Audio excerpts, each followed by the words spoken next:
Nature has the power to relax you, switch off your over anxious brain, and get you feeling more like yourself in minutes.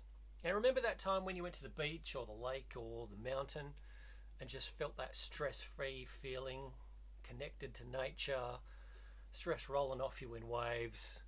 Well, that's available to you any day that you want, and it only takes a few minutes outside to be able to get there.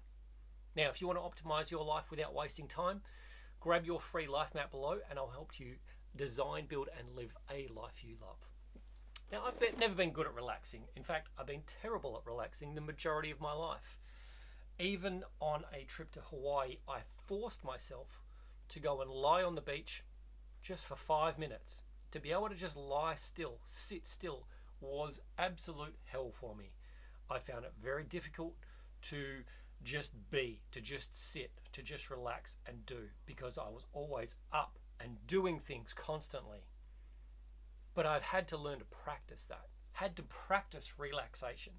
So I purposefully make sure I spend time outside. I make sure if I go on a holiday, I go somewhere where I'm connected to nature, where I can switch off a whole lot better.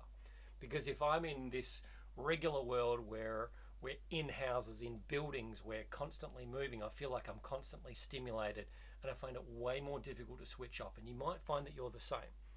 But just by practicing relaxation, I've found that I've been able to get better and better at it, to the point where I actually feel like I can relax. Maybe I can lie down on the beach for a little bit. More likely to just sit on the grass and enjoy the views and the smells and the feel of the breeze blowing against me. But we all have our ways of relaxing. We always all have the same need for that relaxation. The thing is, nature's going to bring it to you a whole lot quicker. So here's how you can practice, even if you're not great at relaxing, just like I. First of all, go and switch off your phone. Or if you don't want to switch your phone off, you can leave it in the car. You can put it on flight mode. You can put it on silent. Just try and keep it so it's not disturbing you. You don't want notifications going off. You don't want it to be going ding, ding, ding. You don't want it to be ringing. You don't want to have to think about that being your priority.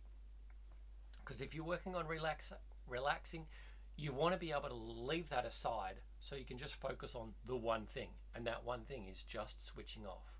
So most important, put your phone on flight mode so you're just not getting any disturbances, no notifications. You don't want it buzzing in your pocket or anything like that.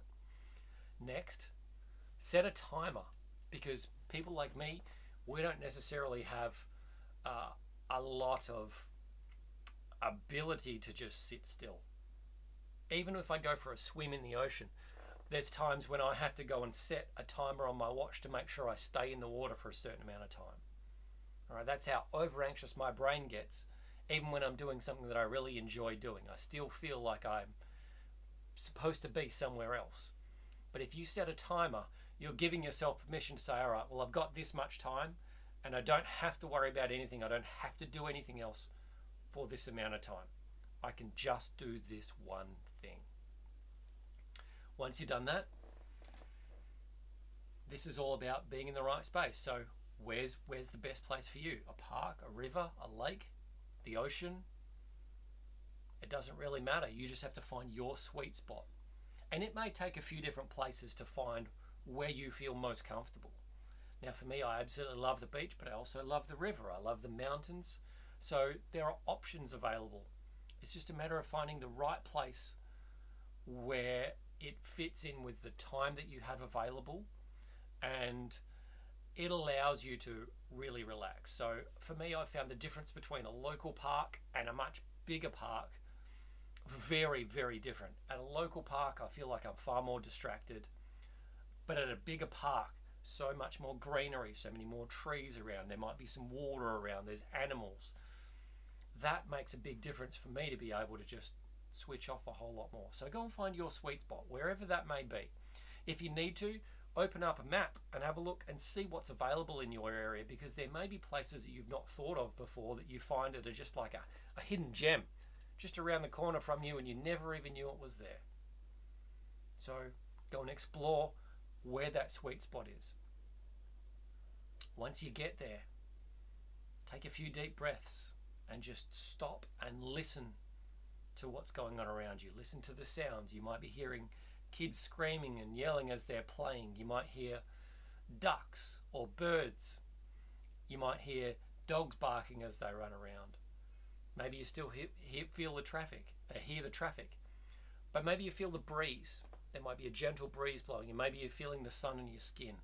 All it is opening you up to the sensations of what it's like in your body right now, rather than in your mind. See, we're trying to detach from the mind and get more into the body so we can just let this rest for a little bit. It doesn't need to be going all the time. And I know that's difficult, even someone like me to say, because I find it very hard to calm the mind. But that's why you go and do this. Go and find your sweet spot and just deep breaths and relax. And if your mind starts to race off again, just change your focus. Change your focus to your breathing, or change your focus to what you can see, what you can hear, the feel of the grass under your feet, the feel of the sand, whatever it is. Focus on those external feelings that you're using your senses to use or to feel, rather than your analytical brain. Now, while you're here, just be alone with your thoughts. Listen to what your mind's telling you. It may be telling you some good things. It may be telling you some bad things. Whatever it is, it's just you now have the peace and quiet to be able to listen to what's going on up here. If it gets too much, stop and go back to feeling whatever feelings are out there. Seeing the view of what's going on, listening to the sounds that are out there, following your breath. But if you can stop and take note of what's actually going on up here, you're going to find a lot of interesting things that are going on in your psychology. So the last step that I like is to be able to write those things down. Whatever comes up in your thoughts, write it down. And sometimes it's going to be jobs that you need to do that are outstanding, or things that have to be done at a deadline or whatever. Great, write them down. But what we're really looking for is, what are you telling yourself? Are you telling yourself, oh, I feel like I'm wasting my time, I shouldn't be doing this? Or are you beating yourself up over something that you did or didn't do? Are you telling yourself something that is a really negative sounding tone? Or are you lifting yourself up? Whatever it is, you just want to get that out of your head. And the more that you can repeat this on a regular basis, going out to nature and detaching, listening to what's going on in your head and getting it out, the easier it's going to be able to deal with the problems that you don't know you have. Because a lot of what's going on up here is unconscious or subconscious. It's running below the surface. Sometimes we don't even know that we're telling ourselves these things. And you might be telling yourself something negative 100 times a day, possibly more. But you won't know unless you stop and listen. And that's why you want to be able to take the time. The body's not meant to be on all the time. That brain, not supposed to be running 24/7.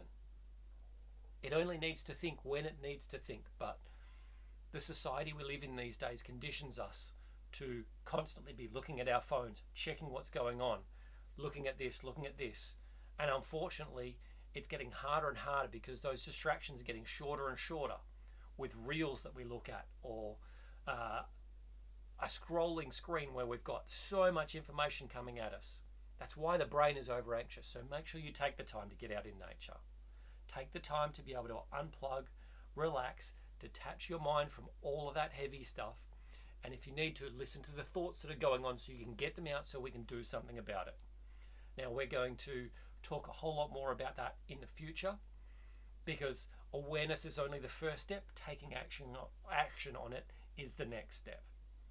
Now, if you want to win this year, you can join my free coaching program below. For 28 days, I will guide you through how to design, build, and live your ideal lifestyle. So at the start, you're at a place where you might not have a lot of direction, but by the end, you really know where you're going, what you're doing, and you'll have a plan for the year. And that's what the Life Map is all about. I'll see you in there.